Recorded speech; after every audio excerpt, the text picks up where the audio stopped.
Going live. You are live. All right. All right. So we are live. We're live. All right. Let's send that link. We're live right now. We are live. All right.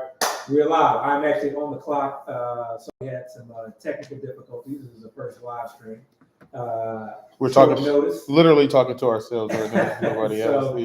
Yeah. So the link. All right. So I will review the picks here shortly. We're actively sending out the link because the prior link did not work. But thus far, I would have to say the draft has been, some pluses and minuses as far as what I was hoping to achieve and what I was hoping to build throughout the draft. But I think so far I'm very, very happy with the current build. And if I can ideally land this next pick in the 8th round, I'll be extremely happy. This year, I'm really enjoying drafting towards the back end of the draft, picks sort of 9 through 10. I was hoping he was going to allow Evan Ingram to fall back to me. That did not happen, but that's okay because I feel like we got plenty of goodness coming my way.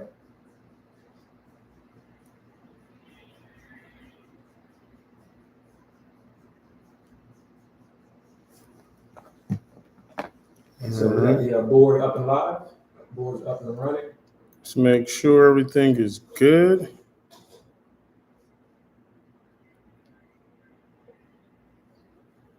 All right, we're good to go. All right, finally got the board up and going. All right, we're good. We're good. All right, we're gonna start this over. Chris, you wanna go ahead and hit with the intro? It's kind of hard to do the intro when we're in the 8th round. But welcome to First and 15th Main Event Draft Edition. Guys, sorry that we had some technical difficulties, but it looks like AB was in the 10th slot, took Amon Ra, and then Devontae Adams. Thought that was interesting given that Garrett Wilson was still on the board. Yeah. So you decided to take Devontae Adams over Garrett Wilson, but then you took your quarterback in round 3 with Lamar Jackson. Then a run of running backs, Joe Mixon, J.K. Dobbins, James Cook, and then Gabe Davis. Okay, I see what you're doing there. Filling out your starting roster. I get it. Obviously, I go into most drafts with an open mind. You never know what's going to happen. I do use Fantasy Mojo's website, excellent source for just ADP data for assessing or looking for what stacks are. How frequent people are stacking. If you're trying to find something that is not as common, then that is a great source to go to. I mostly use it to see, what ADP looks like. It gives you kind of a general sense of what may or may not fall to you. I also like to, put my players in tiers. So instead of just kind of looking at, one specific player, I'm actually looking at a group or range of players. That way, I'm not caught off guard if a guy that I wanted does not fall to me. That being said, this was definitely a draft where I was hoping to land a Darren Waller share. That did not happen. We were in a draft with quite a few sharps, and that's typically how most main events are. Most people are very, very sharp, but there are some very, very skilled players in this draft that I won't call out by name. They know who they are, so I was sniped on that pick. I also really like getting Keenan Allen in the 3rd if I can at times, but getting Lamar, who I had really in that top tier of quarterbacks, or at the very least at the back end, maybe a tier of his own. I really, really, I like getting him, towards the back end. And whether you're getting him in the 3rd or the 4th, honestly, this is just kind of one large tier. I think the interesting thing about this draft was just, some of the big name running backs that, were falling down the board. And, they sometimes will go in the early 3rd because people don't want to necessarily pass on them. And then sometimes they just fall. Yeah. And this is a situation where Jonathan Taylor fell to the 311. This really just kind of came down to an ownership decision for me where I felt like I have quite a bit of Zay Flowers went, and I knew he wasn't going to make it back. But yeah, this kind of came down to, for me, situation where I have quite a bit of Jonathan Taylor already, Mhm. especially within a main event. I have a number of third round shares, so I wanted to try to avoid that. If he fell to me in the fourth, I was definitely going to strike. But I also saw that Ramondre, Jacobs, Joe Mixon, and Christian Watson were all on the board. So I was honestly like happy to really get any of those players that fall to me. And that's the advantage of like loading up your queue. So even though Lamar may be ranked at the bottom of that, knowing that I could have gotten any of those skill positions, I said, you know what? Let me lock up the last quarterback in this top tier, and then whatever falls to me falls to me. So that's sort of kind of what I was thinking in that at that particular draft slot. And so Joe Mixon in the fourth, obviously, you know, with the illegal situations seemingly, you know, taking a turn for the better. Chris, I don't know if you want to speak on that. No. Anything to add? No. Okay.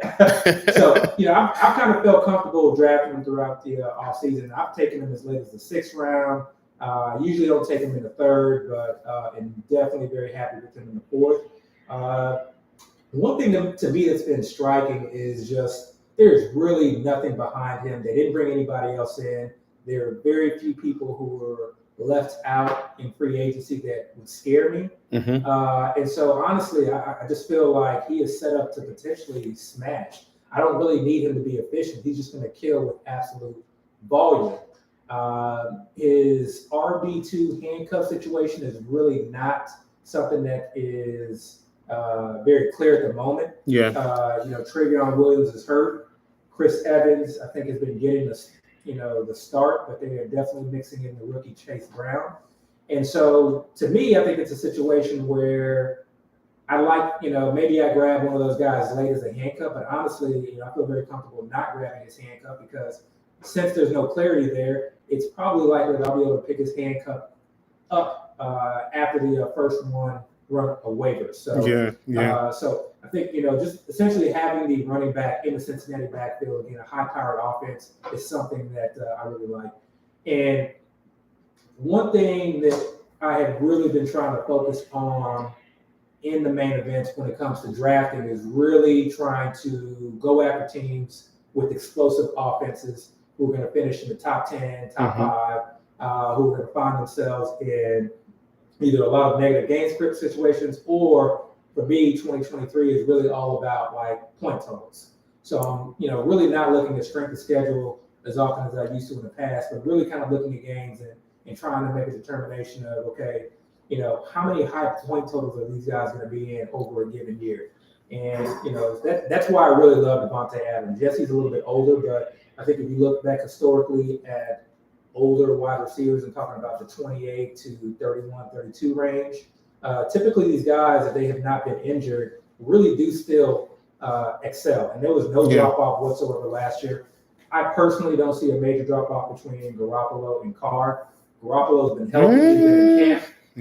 I don't know if I'm about that. He's been healthy. He's been in camp. He's not someone who's going to push the ball very far down the field. I think operating in the short and intermediate range where Devontae Adams is, you know, excels. And he's just he's a target monger. Like he's going to, you know, targets are just going to gravitate to him. He's that elite. You've heard Jimmy G talk about him, but really he plays in that AFC West division. So he gets to see the Chiefs twice a year. He gets to see the Chargers twice a year. He's going to see Denver Broncos, if you know, ideally their offense is at least a little bit better. So I like what he's going to be going up against. I like his back end of the year schedule as well. Amon-Ra is somebody who's just sort of kind of obviously been shooting up boards. He's, you know, been injured. I was honestly hoping for Diggs, but, you know, Amon-Ra, it's nice to finally get a share of him. And I knew I was going to be able to get Devontae Adams. So, you know, Chris, you mentioned Garrett Wilson earlier. That was actually a hard decision. That was the other guy that I was debating on. It's just really hard for me to like pass on Devontae Adams, knowing how much of an elite wide receiver he is. Knowing that you know, he's by far the number one on that team, and that team is again going to be in a lot of negative game script situations. But if I ask you a question, yeah, will you promise to be honest with me? I'll be honest with you. You said all that about Lamar and Joe Mixon. If Darren Waller would have fell to you in the third round, would you have taken Darren Waller and then chanced taking Lamar Jackson in the fourth round? Absolutely. That was actually my target. Okay. I was about to say. Yeah, we drafted with Sharks. And sometimes people don't want you to have nice things. I can't fault them because I think if I was in that draft spot, I would have done the same. So all that means is I got to do yet another main. Okay. Yeah. I guess maybe we owe you guys another live stream since this will start off a little bit late. Now that we got the kinks worked out, but at some point I will get Darren Waller. Some point, I don't want to overly reach on him. I'm not going to just pass on guys I would normally take above him. And actually, the decision between Waller and Keenan Allen, I'm probably higher on most than Keenan Allen, as well as Calvin Ridley would have been very, very difficult because I don't really have much in the way of Calvin Ridley shares. So that's something that I think would have been very difficult for me to figure out. So I'm coming up here on the clock. We see Jaylen Warren just went. He's had quite the preseason. Yeah. Najee Harris has not. So I've been feeling very, very comfortable in terms of passing him up. And so right now, I think, we'll see what falls to me. I think that's still really high for Jaylen Warren, though. I don't know. What he's been putting out on film and on tape has been fairly impressive. So, there's one of those situations where, you may want to try and get ahead of the bandwagon, get ahead of the train, and get on now because you can see his ADP continue to rise. Just like James Cook, by the way. Yeah. As I see you took James Cook in the 6th. I'm gonna go back to that. after I pick. I'm sure I'm about to get sniped here. Yeah. So we don't want to think negatively. I'm not going to get sniped. We're not going to get sniped. But we're going to get our guy here. But no, yeah. Again, that kind of goes back to the idea of, okay, so we're not going to play games here. So the guys, this is a tough decision for me right here because I want to lock in a tight end, and I really like Dalton Schultz. Okay, but you can see the guys in 11 and 12 currently have 2 tight ends. 11 only has 2 wide receivers. 12 only has 2 running backs, and no quarterback. So this is a situation where again, I'm in the main event. You're playing against tens of thousands of people really trying to get that money prize. Ideally, I'd like to walk away here with both Dalton Schultz and Kadarius Toney. But I also really like Bateman as well. So this is a tough decision as far as trying to figure out, okay, which guy to go. Bateman is a little bit further down the ADP board. So I think what I'm going to do is just go ahead and play it a bit safe. With the idea that I should be able to land Bateman at the turn here going into the 10th. And then if Kadarius Toney falls, then it'll be a difficult situation between him and Bateman. I think I'll probably lean Bateman based on the fact that I have Lamar. And given that this is live stream, I probably shouldn't be saying this. Yeah, that's right, because I think that's why he took Kadarius Toney. Yeah. Well, he was at the top of the queue. That's the thing. You got to just be ready to pivot. You got to be ready to make other decisions. And I have a couple different things that I'm also looking at, even if Bateman is off the board here. I feel like there are a lot of good options here. Yeah. I'm not a huge Zach Charbonnet guy, but Same. knowing that he's in that backfield, knowing that Kenneth Walker is seeing a fair amount of injuries, just even only being in his second year in the league. That's a guy that you want to have some shares of because you just never know. And here we go. Tank obviously having a pretty good offseason. He just went. So I love this. And this is one reason why I feel like you should really never just get flustered throughout a draft. There are players to be had from here all the way down to pick 20. So you just try and keep a straight head. You're not going to be able to get all the players that you want. And that's a big thing is to try to maintain clarity throughout the draft. Try to maintain a strategy. Try to have an idea of what you're trying to achieve. And try to just have an idea of what your overall roster construction looks like. And again, my overall theme with this particular team and really with most of my main event teams is less so about value, and more so let me attack as many players on as many high-powered offenses as possible. And then just throughout the season, I'll let things shake out the way they should. So really happy to land with Sean Bateman here. He's someone who's ADP, I think, over the course of the next few weeks, we're going to see rise quite a bit. We don't know who that number one wide receiver is. And we don't even know if Mark Jackson or Mark Andrews is going to lead them in targets. I think he's obviously the favorite, but we don't necessarily know that. It's a brand new offense, 3 wide receiver sets. So it's something that we're going to have to see. And I think we all love Rashad Bateman's talent. So we all love what Zay Flowers does. So it's just going to come down to like where these guys line up in the offense, who's the first read, who's operating in the field that Lamar feels most comfortable in this offense. And some of these things we're not going to figure out until week 3. We're not going to have a good sense until week 3. So try and take as many stats as you can. Get Zay Flowers when he falls. Bateman is going late enough where you should really be trying to attack him in drafts. So honestly, like I think these are, anyone from that Baltimore team, even OBJ, as old as he is, he's someone that I would look to be attacking. Yeah. So let me check. I'm getting a lot of notifications here, so I always want to make sure. Preseason games are going on. People do get injured. We saw the Devon chain injury. So, right. All right. Let's see. Yeah. See, I was going to ask you about a particular player, but I won't say it because I don't want to tank the board, but I'm surprised a player hasn't been taken lately, given some news that just dropped. But I'm assuming he's probably going to go in this round, and then I'll bring it back up. But yeah. All right.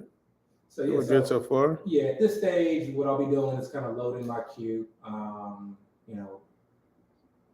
We've talked plenty. Dale's talked plenty as well about the idea that there are plenty of tight ends available late. Tight ends, drop and fall up the ADP board as news comes out. And the guys that drop, I think, are almost just as valuable as the guys that rise. There are plenty of guys that are dropping down the board who I'm very high on. So really, for me, it's not necessarily about chasing certain guys unless I strongly believe in them or I'm trying to achieve a certain stack. Really, it's just going after guys who I think have potential to succeed and to be a breakout tight end. Yeah. And when I wait at tight end like this, and I will consider Dalton Schultz in the 9th round waiting. I want to take multiple stabs at it. I don't want to just rely on one tight end. I really want to make sure that I give myself all the opportunity in the world to potentially land a breakout. So, I'll get crazy with drafting 4. If I feel like I need to, 5 tight ends at times. The ideal number I think is 3 to 4, probably 3. But if I need to draft more to feel more comfortable, I will. Should DeAndre Swift be going this far? 3 rounds in front of Kenneth Gainwell? I think the Kenneth Gainwell hype. I think it's a mirage. This is one of those situations. He's been in that system for a long time. He has. But honestly, all I look at is just like, okay, I want you to watch the games and you try and determine, okay, who's the best player in that backfield. And DeAndre Swift definitely has his flaws, which is one reason why he was let go or traded by the Detroit Lions and why they were sort of kind of just done with him. But he is still very, very electric. Rashad Penny, when healthy, has proven to be very, very electric. Kenneth Gainwell has never proven to be very, very electric. I'm sure he's like a coach favorite because he probably does all the right things. But in the end, it comes down to winning games. Yeah. Okay? And I think the best player that's going to give them a chance to win is going to be between DeAndre Swift and Rashad Penny. And so I think what DeAndre Swift offers in the passing game and his sort of kind of breakaway, break game potential where he can just really take it to the house from anywhere on the field. I think 7th round is ideal, especially if you're going like a 0 RB build. So. I found myself arguing for DeAndre Swift in a separate conversation. Apparently, ESPN did this list because this is the season for lists. It's a down time, but they did running back and it had Alabama number 1, Wisconsin number 2, LSU number 3, Miami number 4, and Texas number 5. And I just couldn't believe that they left Georgia off that list, given that they had Herschel Walker, Nick Chubb, DeAndre Swift, Noshawn Marino, Garrison Hurst. I could go down the line. And I was like, man, DeAndre Swift was a good running back, man. Like Texas should be number one. all right, like now you being a homer. Although y'all do have a list of running backs, though. Should be number one. Yeah. I don't know about number one, but you make an argument for number two or three. All right. I mean, whether it's Ricky, people forget Priest Holmes, like, you know what I mean? Like Jamal Charles. Try to list the running backs. Tua just went. Yeah, Tua is somebody I like quite a bit, but I would never, I never go naked Tua. And I can't take Tua over, to me, and I know that you're going to hate me for saying this, but Daniel Jones, I'm not taking Tua over Daniel Jones. To be honest, all this slander on Dak, I'm not taking Tua over Dak either. Like, Dak can still have a really good season. I 100% agree. 100% agree. And one thing I like, there's certain quarterbacks I may just take. I may go solo, may go naked. That includes Patrick Mahomes, Josh Allen, Jalen Hurts. Mm-hmm. But then after that, honestly, depends on what falls to me. When something falls to me, yeah, I may snap and take a quarterback. You can see, a couple teams have waited a quarterback, which I think is a good thing. But if I see a quarterback there in the 13th, 14th round that shouldn't be there, I may jump at him. We just see Odell Beckham go off the board. Back to the historical running backs, Earl Campbell. It's not. Earl Campbell. Yeah, how do we forget Earl Campbell? That's why I said number one. I still can't put you number one, just because Alabama. Earl Campbell, Ricky Williams, you're right. Jamal Charles, Bijan Robinson should be enough. Oh no, Bijan has to prove it a little more, when it comes to this all-time argument. But no, that's how. No. Shout out to Dio, by the way. It's so y'all learned all this from the preseason? He wanted all that smoke in the group chat. All right. So, naturally, because I'm not used to live streaming, I was about to ask you, all right, so who are you loading up your queue? But you can't say that now that we're live streaming. You can comment on previous picks. People still taking Nico Collins. Van Jefferson at 11. Van Jefferson's been moving up. He's someone I've been I have so much Van Jefferson. I feel like he's going way too late. But he was almost going undrafted in the beginning of the season. He was. And I'm not really even a Van Jefferson guy, to be quite honest. But just looking at the opportunity that he has there, I think that's a team that, given how young he is, and he's just we've already seen Cooper Kupp, go down a number of different times now. So, I like that the Cooper Kupp team did that. To me, that's an appropriate handcuff. There could be Joshua Palmer, and he may not be able to play the same positions. Remember, they're moving Keenan Allen around the formation. To ask a rookie to come in and do that may be too much. But Joshua Palmer, who's sounds like again has really been the third wide receiver. He's someone who may be able to fill that in. So. Jacoby Myers is another guy, you could potentially look at the idea of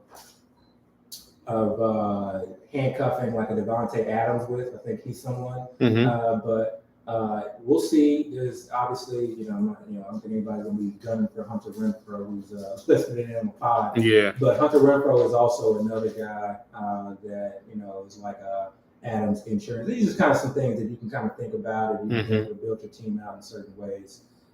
So there's a guy that's coming up here that I'll be looking at just based off of certain news. Yes, I think it's going to be the same guy that I wanted to talk about in the last round that I can't believe haven't been taken yet. Yeah. It's going to be kind of early, but there's there are other players that I want to as well. So a lot of tough decisions. Here. Yeah. A lot of guys that I got in the queue here. What happened? A lot of guys in the queue here.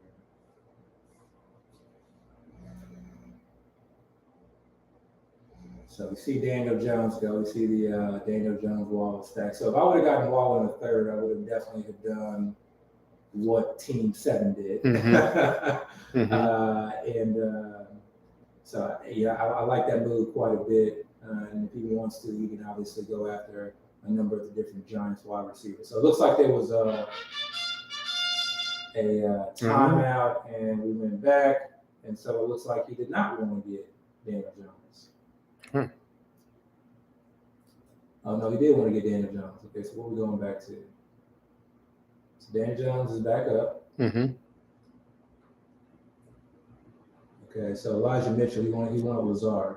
Okay, he wanted Lazard. So Elijah Mitchell has been someone I think we talked about on the last pod. And please go ahead and check out the last pod.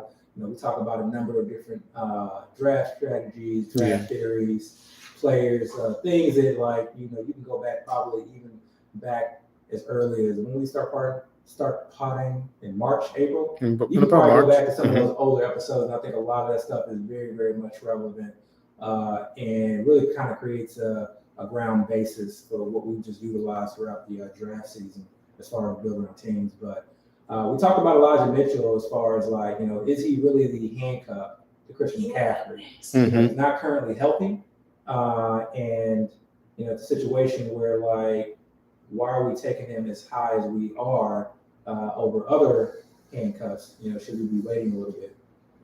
All right, so I had a lot of guys here who I really, really want to. I like that Juju pick too, by the way. Juju could, he can be a star in that offense that doesn't really have any stars around him. So, now, again, I hate Mac Jones, so they're going to have to get rid of Mac Jones in order for that to be a thing. But I'm not a fan. I'm not a fan. So right here, there again a number of different quarterbacks still available. As much as I would love to double up, this is why oftentimes I will wait at quarterback. But Dak, Anthony Richardson, to me, those are guys in the 11th round, in the double-digit rounds, are really guys that can offer quite a bit. So I have a tough decision here. Okay. Tough decision. So who's the guy that you were talking to, that you were referring to? Mostert. Mostert? Oh, so you're a Mostert guy. See, that's the thing. Yeah, see, I was thinking Mostert. Or is it Jeff Wilson? No, I think Mostert is better than Jeff Wilson. Yeah, see, that we don't know. And that's the thing is, do I I also like Roschon Johnson here as well. But you've been drafting quite a bit of Roschon, right? I have been drafting quite a bit of Roschon. I also want to grab a tight end here. Okay, there's a guy that I'm very high on, that I've been grabbing quite a bit of. So this is a tough one. I think 15 seconds left. I think in this situation, I'm going to just ignore ADP. I'm going to grab my guy, Juwan Johnson. Yeah, I love that pick. Yeah, and because again, I just have this large tier, especially when it kind of comes to some of these running backs. As much as we have been A-Chain fans, one, he just got hurt. Two, he's just really not cracked. We would like to see him by the preseason game number 2 to at least be kind of running a little bit with the ones, maybe the second. But he's coming in third, fourth with other guys, other running backs. I think Jeff Wilson's hurt. I don't know what's going on with the other running back, but this is one of those situations where maybe we need to pump the brakes on him a little bit, and we don't want to just completely overlook. As much as we really love A-Chain, as much as we love the new shiny toy, it may be a situation where it's neither of those guys. So you're right. And I don't know if it's going to be Mostert. Jeff Wilson has not been healthy. So in a situation like this, Jeff Wilson is never healthy. He's never healthy. But neither is Mostert. So in a situation like this, I feel what I'll do is I'll just let the fates decide. So and then we knew that Team 12 had a quarterback that they were wanting to draft. So it was likely that one of these guys were going to fall to us anyway. And to be quite honest, I still am not quite sure that I may even want to go with one of those guys. We want to move up the draft board a little bit. All right. Get that moved up a little bit.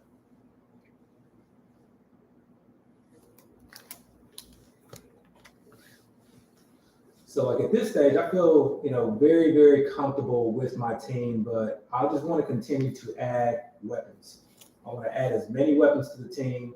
I never draft a team or draft a player assuming and thinking that I'm just going to add them for 17 games. In fact, I drafted them with the idea of thinking the exact opposite, that, I have these guys for just as long as I'm going to have them.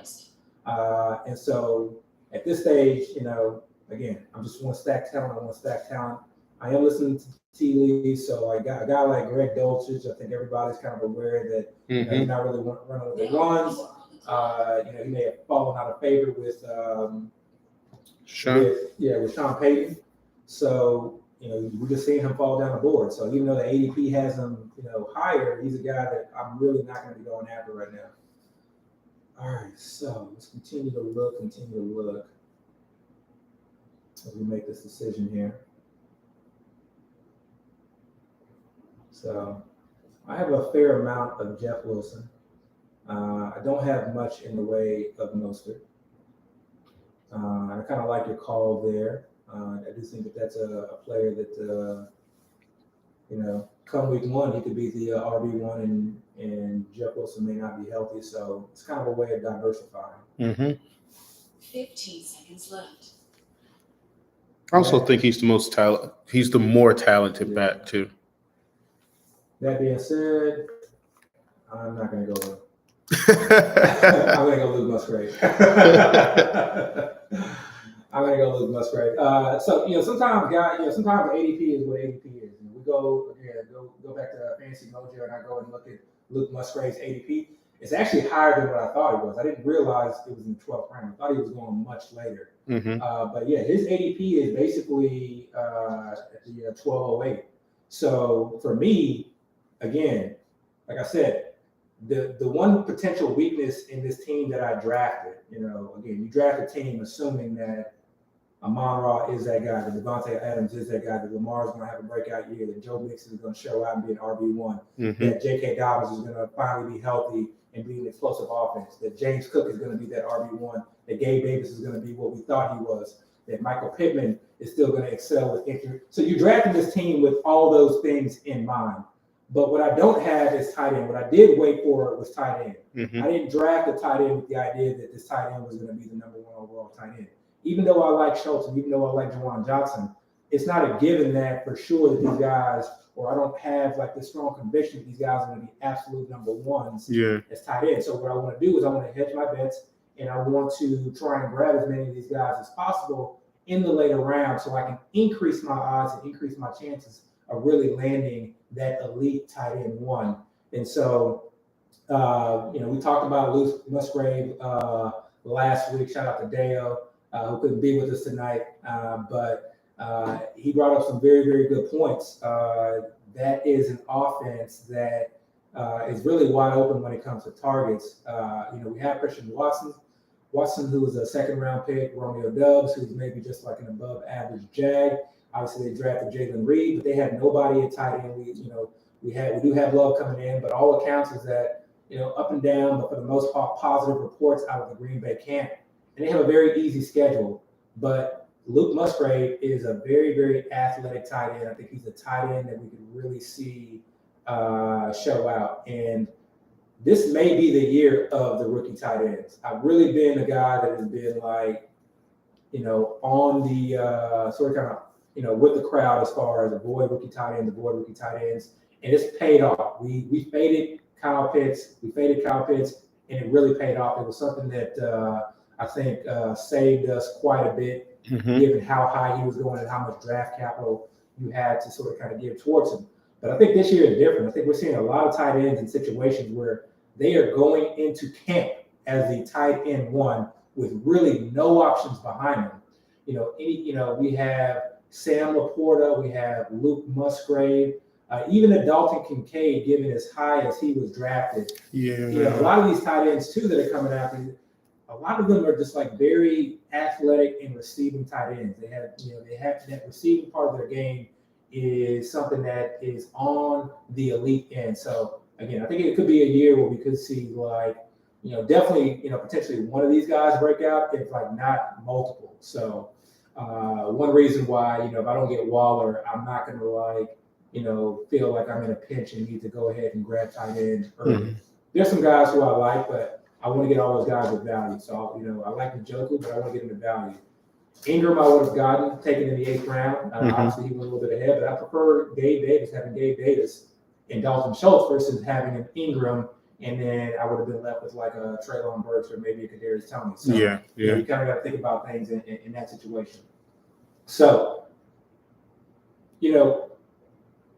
for anybody who does volume drafting, I think it's rare that you just like feel like every single draft you are in, you just absolutely dominated, or you feel like, just like very, very good, that like you got everything that you wanted, or, you made all the right, right moves. Because even as many drafts as I'm in, I still feel like there are things that I could have done better. Like I'm always trying to improve. But you do have sort of kind of a gauge as far as like, okay, this is the team that I wanted to build, or I felt like I built a strong team, or a team with a strong foundation. And in those situations, I really try and get ultra aggressive about making that team the strongest possible. So on teams like this, and I do feel like this is one of those teams, on teams like this, I'll go ahead and grab a defense early. I'll just say, you know what, let me just go ahead and grab a defense early and just lock it in. Yeah. If I feel like there's an elite defense, and I feel like there's really only one elite defense, or one defense that has the potential to be truly elite this year, then I'll just grab them early. I won't play the game of waiting. Same thing with kicker. Like if Jonathan Tucker was there in the 14th round, he would just win the 12th. It's a little too early, but if he was there in 13th, 14th round, I may have just gone him like very early. Just really trying, like, even like if it's just a point per game more, I think that advantage of the kicker spot is huge. And also being like a volume draft, it's just nice not having to deal with ad drops, when it comes to kickers and whatnot. Yeah. So we just got a question. How many picks, if any, do you move players like Jaylen Warren and Tajay Spears based on full game film, not just today highlights up the board? Yeah. So when you move players like Jaylen Warren up because they've had a good game, like how far do you tend to move those players up when they have a good game? So honestly, in this it's rare that I will like adjust player rankings. So if you go back and you listen to the pods, we've just not been on Najee Harris. We posted about it. Najee fell to 410 in one draft, and we posed the question: is this a value or a trap play? And the only reason that I'm not on Najee is because of Jaylen Warren. So me seeing what I saw today really is it's not a surprise. It's not something that I feel like is new information. So unless it's new information, what I won't do is adjust my board accordingly. So Jaylen Warren to me is where Jaylen Warren is, which is just basically he's like a top tier handcuff. The idea that a guy can be a value in a pinch, I understand that, but I try not to draft guys like that unless I absolutely have to. I don't want to play a guy in a pinch, a guy who's, okay, he can safely get me 8 to 10 points. Those aren't guys that I want to put in my lineup, so I try not to build my draft around that. If that makes sense.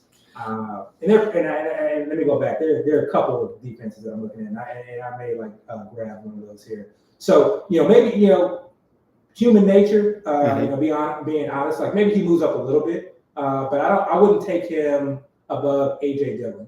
Okay, I think AJ Dillon is kind of a forgotten guy, and anything can happen in that situation. So you see the huge tight end run that just went. So this is again a reason why I'm just ignore ADP, get the guys that you want to get the guys that are important to your team, and when I looked at that tier of tight ends, I realized these were the guys that were at the top of my tight end tier. I wanted to get them now. I didn't want to take a chance that based on ADP something would happen. So there are a number of guys like that. So I know we talk about defenses, but there's still a couple guys out here that I really want to try and land and want to try and make sure that I grab. This is not going to be a sexy pick. But this is a pick where in a certain situation, where. Did you really just take Zeke? I really just took Zeke. So you just took Zeke. I'm not taking Zeke to take Zeke as a guy that I'm going to play in a pinch or a guy that I'm going to need. I'm taking Zeke if he's in a situation where, or we find ourselves in a situation where Mondre is hurt, then Zeke is a starter. Zeke is still not the starter. Zeke will be the starter. Zeke is their RB2. He's already splitting reps with the RB1s. Right now he's not a player that I would at all start. But look at the guys that went before him. Okay, Ty Chandler, Tajay Spears, Zamir White, Roshan Johnson, Kendra Miller, Chuba Hubbard, Damian Harris. It's already been spoken pretty much that Zeke is going to get work. But I'm taking Zeke not as a guy who's in an RBBC that I may be able to start here or there. I'm taking Zeke as a handcuff player who's a guy that will be able to play basically all three downs. Okay. And so I know he used to be able to play all three downs. He still plays all three downs. Whether or not he's as effective as people like is irrelevant. Volume is volume. But that's relevant to what you expect to get out of him if you put him in your lineup. Like, what do you think Zeke gives you in an offense that's that anemic? Well, you say that anemic, yet Ramondre Stevenson and Damian Harris, when healthy last year, still put up numbers in that offense. And they have an actual offensive coordinator this year. So their offense was at the worst it could be last year. Was at the absolute worst it could be last year. I don't know. Yeah. So, again, the situation where it's a guy, and again, I'm not drafting because of the standalone value, but he does have standalone value. But this is a situation where you're just drafting a handcuff. And when I draft handcuffs, I want to draft handcuffs that can play on all three downs, ideally. So Jerome Ford would have been another guy that I would have taken, but he's not even healthy right now. Mm-hmm. So there's one other guy that I really like. He is very, very far down the board. So I'm going to pass on him. I kind of like the Jonathan Mingo pick. I don't necessarily know that I would have, I'm not sure I'm ready to take him just there. But I have a very long list and queue of wide receivers that I could take. And because that tier of all the wide receivers that I could potentially take is so large, this is, again, where I'm going to try and attack the draft in all facets because I feel very confident about this team. Again, anything can happen. But at least today, on this date, I feel pretty confident about this team. So I'm going to go ahead and take the Philly defense here with the idea that, again, I'm just, I want to be elite at as many positions as possible. So we'll go ahead and get Philly defense there. And there aren't a lot of kickers that I'm very, very high on outside of Justin Tucker. You could maybe argue the KC kicker.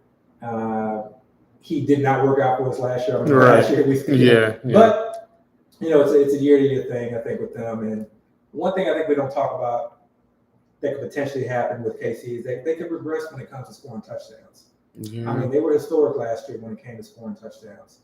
We always just assume that they're just going to do exactly what they did last year. Remember, there have been times where that offense has not been what it was. There were times where people were questioning, okay, has the Kansas City Chiefs offense been figured out? So, the idea of a potential, a little bit of regression means, could potentially mean possible regression in the kicking game where, the KC kicker becomes a little bit more elite. Yeah. All right. So defenses are starting to run. Would you have to, taking even Justin Tucker, though, to take him at 12, that's. I would not take him at 12. That's high. Yeah. And honestly, I probably wouldn't, I don't think that I would take both a kicker and a defense early, but I may grab, it's Tucker, and then I don't think I've taken a kicker early pretty much in probably 95% of my drafts. I will grab, defenses. There are a number of different defenses that I like. We just saw Hayden Hurst go. Yeah. But you've been beating that drum for a while. Hayden Hurst, literally since since we started potting early in the offseason. But they're I got a number of defenses. The Saints defense has been one of my favorites, just given their starting schedule. And that's a defense that I've. That's such a weak division too, expected to be weak. Exactly. Yeah. And so that's a defense that I've attacked, and usually you can get pretty late. So usually I'll wait, but sometimes I like to switch it up. I don't want to have 100% of the Saints defense. And Philly is kind of one of those defenses, given the personnel, you would think that I'm probably just going to run them out there every single week and not play the waiver wire game when it comes to them. Yeah. So I'm gonna go ahead and start loading the queue right now, like we talked about before. There's still some running backs that I'm looking at, but there are a lot of wide receivers that I have kind of in my tier that I'm going after. A couple tight ends still that I think could surprise some folks. And there's always, even this late, there's still running back. So again, a running back handcuff is a running back handcuff. Yeah, some may be a little bit more athletic. That's Dio's mantra too. Like, remember, like that's what he was saying, that they all have the same value until. And that's something that I'm definitely kind of taking from him because you don't know who's going to get hurt. You really don't. So if your handcuff, if that starting RB does not get hurt, then that's basically just dead weight. Yeah. So I've really kind of been moving away from like attacking drafts by grabbing a bunch of handcuffs because running backs have been pushed down the board so much. For the most part, I'm really just attacking those middle rounds, and I'm trying to diversify in the running backs there that I'm taking. Yeah. I want to be overweight on a few of those running backs. Like I do really want to be overweight on James Cook. Could 100% be wrong, but same here. Offense, like I want to be overweight on him, so I'll make it a point to draft him. But then when it kind of comes to everybody else, I'm really kind of just mixing and matching. Get a Damian Pierce here, Miles Sanders, get Miles Sanders share here, Rachaad White here, there, and just sort of kind of really just alternate those backs. We talked a lot about Kamara last week. He was a guy that I was strongly considering, but it's really hard to take a guy with running backs available who aren't suspended. Right. So I kind of waited there. What do you think about Aaron Rodgers going this late, considering how good we expect that offense to be and that team to be? I'm not in with everyone else as far as this offense just being elite, and I'm very concerned about this offense. Actually, there's two offenses that I think people are just assuming are going to be very, very good or very potent or very happy and fantasy friendly. The Jets and the Broncos. The Broncos, I'm like really, really low on. Well, I think a lot of people are low on the Broncos. Yeah, like really low on the Broncos. I get to Sean Payton, but I really think Sean Payton is just going to really run the ball quite a bit. I do not believe in Russell Williams. I think maybe you see, maybe one wide receiver emerges, but I think having two reliable wide receivers week in, week out is going to be very tough. We just saw Hunter Henry go off the board. He was another guy that was in my tier. So you're saying Garrett Wilson, Dalvin Cook, Brees is there? No, I like Garrett Wilson because I feel like, Aaron Rodgers does really kind of lock in on his guy. And Conklin is not a slouch tight end. He's not a slouch. I worry about that offensive line. The defense is pretty good. Aaron Rodgers is a little bit older. He's already been nicked up in training camp.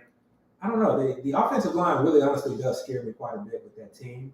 So that's why it really gives me quite a bit of pause. I just don't know how potent they're going to be. It's another reason. That was actually one of my main reasons for not really being a Brees Hall truther was just that he has the potential to kind of break one here and there, but I honestly really was worried about how much that line was really going to be able to block up for him. He's going to be, to me, potentially boom bust if he didn't really contribute in the passing game. And obviously now with the Dalvin Cook news, that changes things quite a bit.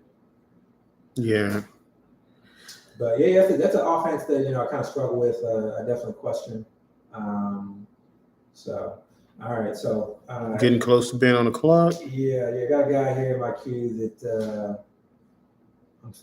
today kind of solidified that okay, I'm gonna be going after him. What do you think about KJ Osborne just being moved to the side like that since Addison has come in? I think it's a situation where you gotta what did the team tell you? If the team really believed in KJ Osborne, would they have spent a first round pick on Jordan Addison? Yeah. I mean, that. And you got a young Justin Jefferson. Not like you don't have a young wide receiver. Not like you have to really refill that spot. But the team told you exactly kind of what they thought of him. So the idea that they're going to draft a wide receiver in the first round, could AJ Osborne take it? Yeah, maybe. But I mean, I've heard nothing but great things about Addison in camp. They spent a first round pick on. It doesn't make sense to me. I get the KJ Osborne. I get just taking him here because it's a offense is going to be very, very pass heavy. But to me, I think I really do think this, Jordan Addison is going to be that number 2 wide receiver and damn good one at it. Yeah. Who are you taking here? Normally I would like go ahead and just take Gallup. Yeah. But there's a guy that has been getting a lot of 15 steam. seconds left. And I just want to make sure I don't miss out on him. So, All right, you gonna go with Tank? Tank. Tank, today really solidified it for me. And I'll tell you why. Tank didn't play today, Mm-hmm.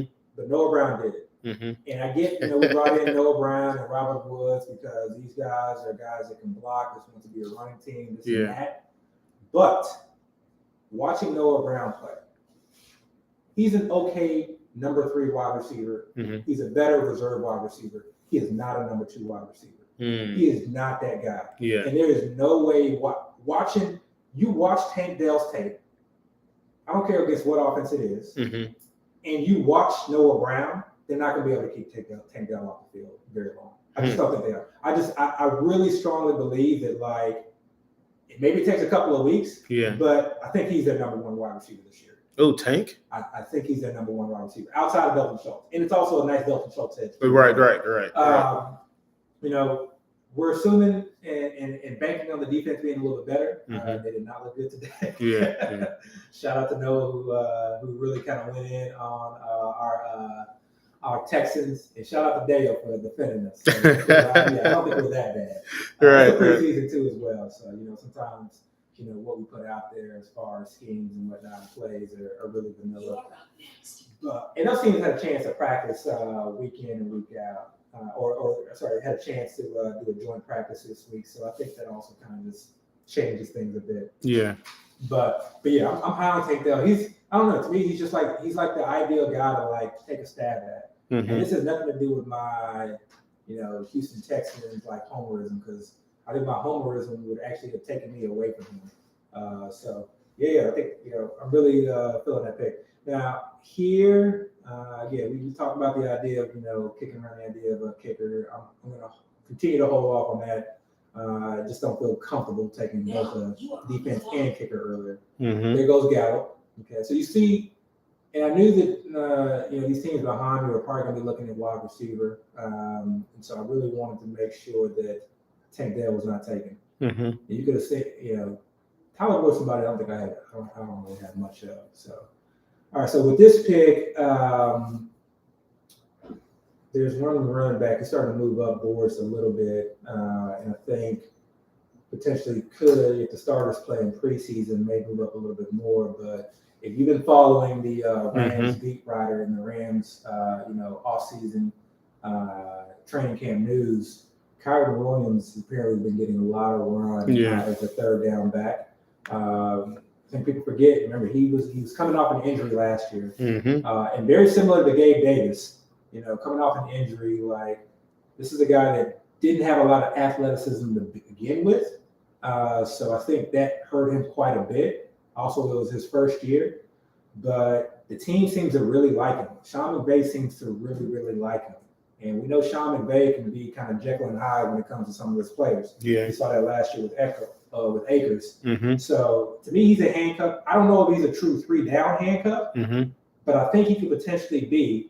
But if he's getting the passing down work and the 2-minute offense work, he's going to be using the passing game. And again, this is a team that is really in need of actual guys who can kind of command targets. Yeah. If Akers does go down, you don't really need him getting 20 carries, even though that's something I think he was able to show that he could do in college. But if he can get 10 to 15 carries, 10 to 12 carries, and get all the passing game work, to me, that's basically, you're looking at Austin Eckler, minus being in, minus all the touchdowns, of course. Yeah. And some of the, and now it's not as many. So Austin Eckler light, I would say, if that situation were to happen where Akers were to go down. That's my boy. I need to stop grabbing shares if I say Hodgins. Yeah, I think, I'm surprised to see Hodgins go there, just kind of given what the reports have been and given what they've shown in some of the preseason games. I think, for me, I think it's Paris Campbell. Yeah. I really do think it's Paris Campbell. Well, the problem is I forgot to factor in Bellinger being there. So if they get in the goal line and they want some big bodies, they could just go 12 personnel and still have Darren Waller without having to throw the ball to, to their big receiver, Isaiah Hodgins. So that makes sense. Question, do you have a go-to site for NFL/fantasy news that helps you be as up to date as quickly as possible? Man, the best thing that you can do is try and go to the primary source. Mm-hmm. So, if you're going through like Roto Underworld, I don't know if that still exists, or Mm-hmm. you're going through ESPN, you're always going to be late to the news. They're basically just reporting what someone else told them maybe an hour before, Mm-hmm. maybe 12 hours before, maybe a day or two before. And so you're always going to be late to the news. And then it's also secondhand information. It's like a telephone game. Yeah. That's why I always make it a point when news drops and like a blurb comes out. There was like a Jeff Wilson article that came out that was like Jeff Wilson's excited. It basically alluded to the idea that Jeff Wilson is the reason why they didn't sign Dalvin Cook. And you go through and read the article, and there's like nothing there. Yeah. It's really Jeff Wilson talking about how, Dalvin Cook's a great back, but like, we feel very confident in our, running back room. Mm-hmm. I'm excited to get going this year. But offers like really no substance, actual actionable information. Yeah. So I think the best thing you can do is like get on Twitter and follow as many beat writers, as many, people who like actually follow teams. The right fantasy analysts, and there are a lot of them out there. Yeah. There's some that are not, but there are a lot of them out there who will retweet or who will actually, do a very good job of taking a picture of the actual quote so that it's in context. Yeah. Outside of just offering their biased opinion. Mm-hmm. And really in essence, what I would try to do is like minimize how many people are, putting out biased opinion. Yeah. And try to maximize how many people are just putting out, just reporting what they see or what is actually happening. Yeah. And things of that nature. And even then, it's still hard. Mm-hmm. Even then, there's still biasness. Even then, you're still getting kind of like, bits of the information. Mm-hmm. Forget his name through Establish the Run 101, blanking on his name. Adam Levitin. He's a great follow, obviously. Mm-hmm. But especially for preseason news, he breaks down preseason he breaks it games down very well, but he does so in context. He does it the right way. Mm-hmm. But I remember they had someone on a pod recently. I want to say he was somehow affiliated with the Philadelphia Eagles, but the way he broke down the Kenneth Gainwell situation was like, because he was getting a lot of first team reps, but they were also kind of practicing like a 2-minute offense, or third down, or like basically situations that cause for running back to kind of know that particular side of the offense. And obviously Rashad Penny's new, DeAndre Swift's new, so maybe they like Kenneth Gainwell in that role. But if that's all the media saw that one given week, and that's really what they were working on. That's what the report is going to be. Then that's what the reports are going to be. Mm-hmm. And so that helps to put it in context. It's not to be ignored, but you want that context as opposed to like a beat writer, or all the fantasy community running with the idea Kenneth Gainwell is getting all the runs with the ones, all the getting the far majority of rep with the ones. So try and like really follow as many people as possible who are direct to the source. Follow people who will report things in context. But even with all that being said, like, don't forget your priors. Don't forget why you were on a certain player. That's why I go back to like that. With those end of the season notes. That end of the season notes. Yeah. Why was I on this player? Because it is hard to like, to not fall into, the groupthink in this chamber of just like everybody's, steam will pick up on a certain player. It's hard not to gravitate towards that. Yeah. So you got to go back to your got to go back to your notes, got to go back to your basis.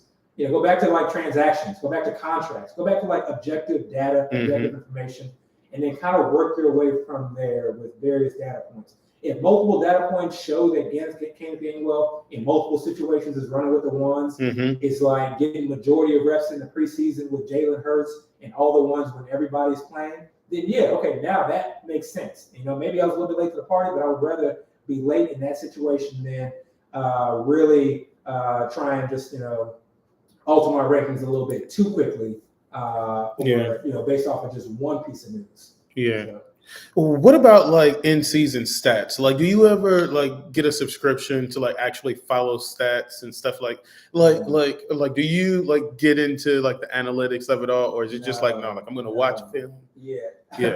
So I don't like all season. I want to read as much as possible because.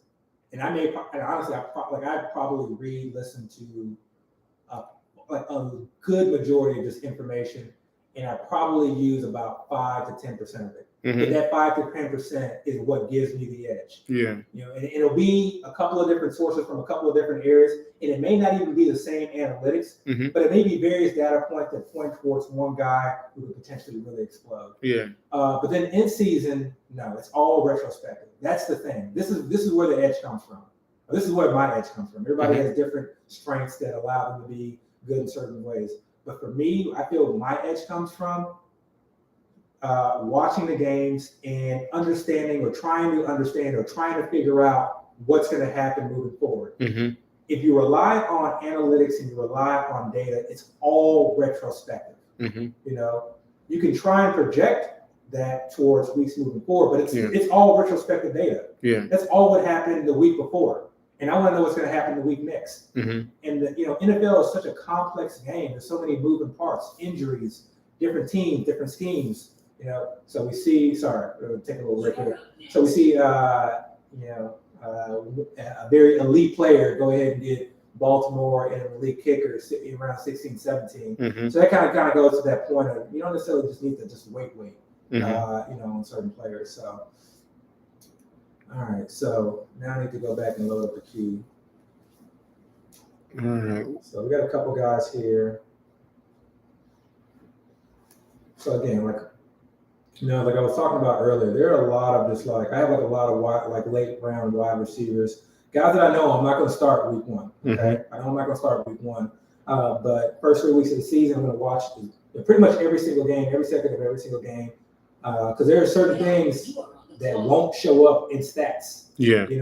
There's certain things that you just watch with the film that it's not going to be a target, it's not going to be a carry, it's not going to be a reception, there's not going to be any stats, but you're watching the game. And you're like, wow, okay, that player is going to break out. Or wow, that guy is playing a very meaningful role in this offense. Oh, wow, that guy really looks explosive. And so those are things that I think could really help you out and give you an edge. All right. So who are you taking here? So I'm going to attack the wide receiver position a little bit. There's still a few tight ends out there that I like, but I think these guys typically go a little bit later. There's no kickers at this stage where I'm really trying to reach. A case could be made for Leonard Fournette. He's not on the team right now, but I'm gonna go with Paris Campbell here. He's good. He's probably one of my most higher owned wide receivers. What this offense did last year when it came to guys who were in the slot or who played in the slot, you saw a lot of production come from that position. And I like Paris Campbell as a taller, fast slot guy who can really also get down the field. Yeah. And I don't know what this offense is going to be, but I know it's going to be more open than it is last year. So I do want some pieces. So I always even if I can only get a late round guy, if it's not Daniel Jones, and I try to grab one of these wide receivers from that team, or obviously, if I'm fortunate enough to get a Darren Waller as well. Mm-hmm. All right, so there's Fournette. He is gone. Yeah. All right. So now, I got 18, 19, and 20. So I know I have 3 more picks. So one of those picks has to be a kicker. So it's something that, I always have to, remind myself that I have 2 positions left, non-kicker defense positions left. So even though I may have 5 guys in the queue, I can only have 2 of these guys. So I got to figure out and really kind of narrow it down. Okay, what am I going to do with these last 2 picks? And I don't treat these last 2 picks as if they're 18 and 19. Honestly, I treat these last 2 picks almost as if they're 1 and 2. Yeah. These picks to me are very, very important, even though in all likelihood these picks aren't going to make it. But these are picks that I do put a lot of stock in. So there's one guy here that I've been betting on. I'm going to add to the queue here. Well, since you wasted a pick with Zeke, do you think that you may want to go and look at another running back right here? Yeah, there's actually a running back that I have in the queue here that I'll be going after. All right. Oh, man, I just noticed Team 1 did take 2 kickers, 12 and 14. I don't know how that got past me. Yeah. I mean, I get you. If you're gonna take a kicker at 12 so high, then why take one again at 14? I'm almost at the point where I don't even critique it anymore. I enjoy it. It's honestly, because is he gonna carry those 2 kickers? He can't carry those. those. Well, so either he carries them, and that's one less position that he has to grab a guy off the waiver, and it's more difficult decisions that he has to make to drop a guy, or he drops one, and now I'm like a team that's just get Evan McPherson or Justin Tucker off of waivers. Yeah. So I'm gonna go here with Rico Dowdle. Okay. Wow. Yeah, I know there's been a lot of Deuce Vaughn steam, and to some degree, I kind of understand it. So I'm definitely not poo-pooing Deuce Vaughn. He showed out quite a bit, but seeing him, at that size, there's just no way I can see him in pass pro. Yeah. And I'm of the mindset that this is a passing offense. That's why I'm going after Michael Gallup, because I really do feel like this is going to be a passing offense. I think Dak is a quarterback that is potentially undervalued right now. And if it's going to be a passing offense, you're going to want a running back there that can catch passes, but also one who can potentially pass protect. And I just like the guys that I've seen. Like I feel like even though Rico Dowdle has not put together the explosive plays that Deuce Vaughn has, I feel like he has shown more than what Malik Davis has, and can do those things as far as pass protection. More. And I think he's been like a team favorite, but he's just like not been healthy. So we'll see. It's really this really is just like a stab pick. This is like more of a gut feel type pick. But Tony Pollard is in no way going to get, 300 touches. Yeah. He's not going to get 250 plus. He's never been that bad. He's never been that bad. Yeah. And again, it's nice insurance if he gets banged up. You have a handcuff. And this will be one of those quick things where we'll know come the end of preseason who that RB2 is going to be. And then you'll just you'll change things accordingly. Yeah. Well, do you think Chris Evans is a better RB2 to kind of stab at that? Because I like, what is that team with 7? Team 7 is building a pretty decent team, taking Chris Evans in the 18th round. Yeah, I've taken some Chris Evans. I honestly don't know who's that backup. Right. Daniel says he sucks. Trayvon Williams has been hurt. But Chris Evans is really honestly been splitting the first team reps in preseason games. Even though he's been a starter, quote unquote starter, he's still been splitting reps with Chase Brown. So I don't know. And then Chase Brown's a rookie, so obviously there's always that idea that we saw Bijan not get the first 1 or 2 snaps, to start with Atlanta, but obviously he's going to be that he's the running back to own Atlanta. So I don't know. But I definitely again, this late, you don't mind taking a stab at it. And I know Team 7 is a volume drafter. Keep going back to that. Yeah.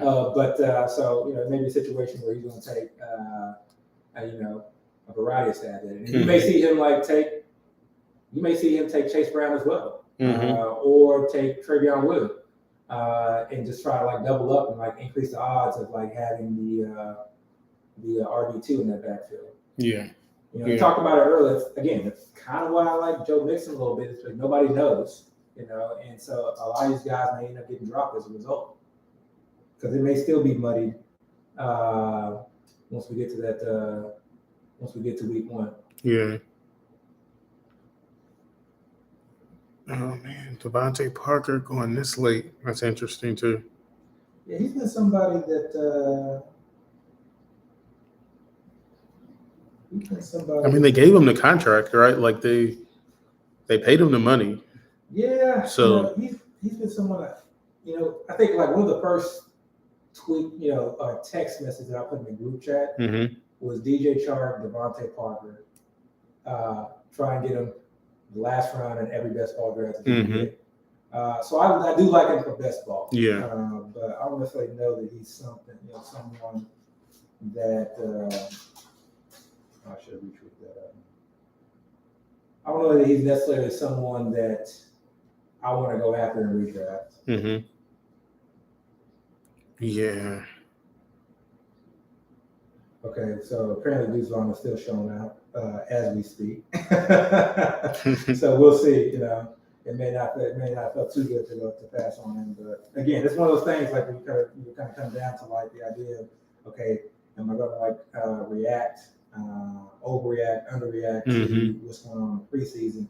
But hey, I mean, if he keeps showing out and then we see that he's like the RB2, like maybe all the starters play and he's the first person in after Pollard, then I mean, at that point, you can't ignore it.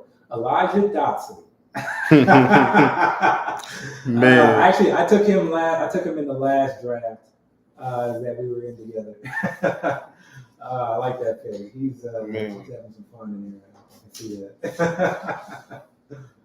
All right. So again, so I have one pick here. I have a number of guys in the queue, and what I may end up doing is just go ahead and choosing my picker as I try to kind of talk myself through picking some of these players. So basically in my queue right now, I have Michael Wilson, Richie James, and Kate Otten, as well as Jordan Love. I don't think I'm going to – maybe it's going to be a team where I'm just not going to draft another quarterback. Hold off. Again, that's usually my MO for teams like this. I mean, when you take a quarterback in the third round, I mean, I guess. Yeah. So I would have taken Young Hoku. He is no longer on the board. And I'm not taking necessarily a kicker here because I love a kicker, but I'm taking a kicker here because, and quite honestly, like I'm not sure who I want to go with this last pick. So sometimes I just play the game and say, you know what, let me just like leave it to fate. So whoever's like available is the guy that I'll take. And just stream kickers as you go. Stream kickers as we go. We talk about Riley Patterson as a first look guy. Yeah. So again, they're looking kind of thin when it comes to like options. So he's a first look guy. So if he gives me 8+ points, I'll keep him in the lineup. And for those who don't know what we're talking about when you say first look guys, like what's a first look guy? Yeah, so first look. So every year, at least for like the last few years, FFPC has done it to where has set up to where that Thursday night game, there's only one Thursday night game before all the games start Sunday on opening day. That Thursday night game, you can take a player and move him in and out of your starting lineup after the game has been played. Yeah. And they'll have drafts that go on after the game as well. So if you have Justin Ross sitting on your bench and he just explodes for 2 TDs, and he's sitting on your bench, you can obviously play him in your starting lineup. Yeah. Move him to your starting lineup after the fact. So we saw one of my guys, Michael Wilson. Darius Slayton is not a bad 19th round pick either. No. I've taken a number of Darius Slayton here recently. Oh man, I'm a little upset about the Elijah Dotson pick. That would hurt a little bit. He was sitting in the queue. He was like someone that I thought was easily gonna that I easily be able to take in the 20th round. Isaiah Steele is potentially one. I think now you are on the clock.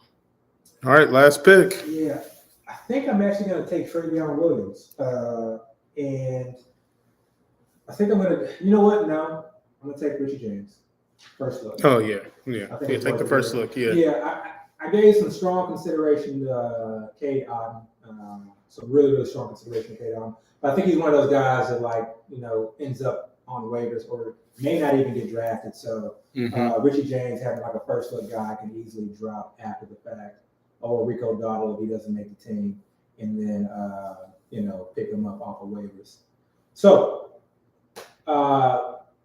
again, our apologies for getting into this late. I promise we'll make it up to you guys again, even if I got a live stream myself. But we got the kinks and works figured out. Yes, sir. Obviously, this is a little bit last minute, but we wanted to enter into the live stream realm so we could add it to our repertoire, so we could offer you guys more instant news, feedback, takes, strategy advice, and just really be able to sort of kind of hop on at any given moment if we feel and deem it necessary. So again, there will be more, or at least one more main event live stream that we will stream from the very beginning, the very get-go. But we appreciate you guys coming out tonight. Yeah. Check out First and 15. Check out previous pods. We have a very, very special episode, 4 mics coming up. this Wednesday. So check that out. Yeah. Trust me, you're not going to want to miss it. Can't wait for that one. Can't wait for that one. Because we don't do guests often. So, Yeah. when somebody comes to the couch, it's always fun. So, Yeah, and we only bring bangers. We only bring bangers. yeah. So somebody just came late. They want us to scroll. I'm going to scroll up a little bit.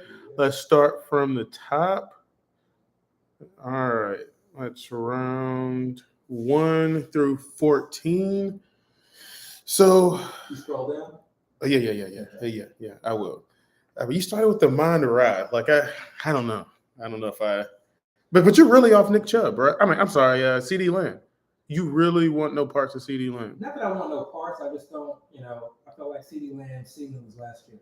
Yeah. We talked about that. I think the addition of Cooks, the addition of Gallup. How much more can he do? To me, I think he's a good pick. I definitely would have taken him there in the second round. Mm-hmm. But I want the guy who potentially could be like the number 1 overall wide receiver. And Jameson Williams is having his issues. There's really not a lot else with the Detroit Lions. Mm-hmm. So I like the idea of Amon-Ra. Really, I truly do. As somebody who's going to, as long as he's healthy, he's easily over 100 plus catch guy. Mm-hmm. And then if the TDs can come, he's somebody who can finish as a top 2, top 3 wide receiver. So that's really what I'm looking for there. Yeah. I just think CeeDee Lamb's ceiling is capped, so that's why I went with him. And obviously AJ Brown has another great wide receiver in Devontae Smith, as well as a running back who rushes in touchdowns himself. So to some degree, his ceiling is capped. He always has the potential just to have a 20 TD season because of just how much of a beast he is. But, so I like the Amon-Ra and Devontae Adams start. In a vacuum cleaner, if I didn't know what ADP was, I would have taken Devontae Adams over Amon-Ra. But I know what ADP is, and I knew I was going to be able to get Devontae Adams, so I wanted both of those guys. Yeah. Man, Dalton Schultz. I mean, you can find yourself not really start. I'd start Juwan Johnson week 1, to be honest. Yeah, we'll see. I mean, I think Dalton Schultz is the Texans' number 1 wide receiver. You want a tight end who is a receiving tight end, and a tight end who's going to play, 75, 80+% of the snaps, always be out in the field. And I think that's him. Like we talked about, we always say, I know you bring it up a lot too, the rookie tight end, the rookie quarterback and the tight end safety play. Yeah. So we can play that game as well. So, I think, is he gonna, looking for Darren Waller type upside? No, but you just need just enough. That's the advantage of tight end premium is that I don't need to get there with TDs and scoring. Yeah, I can get there. If he gets you 6 receptions for 60 yards, I mean that's like a 15, 16 point week there. So he's putting up. That's something that can really help out. And he lands in the end zone. It's really like a 20-point week there. So. Yeah. All right, guys. I think the draft is over. That is it. I'm going to scroll to the bottom so you guys can see the last few picks. Thanks again, guys, for checking in. Again, we apologize for the technical difficulties, but we appreciate you guys checking in. Please like, rate, subscribe. We're out.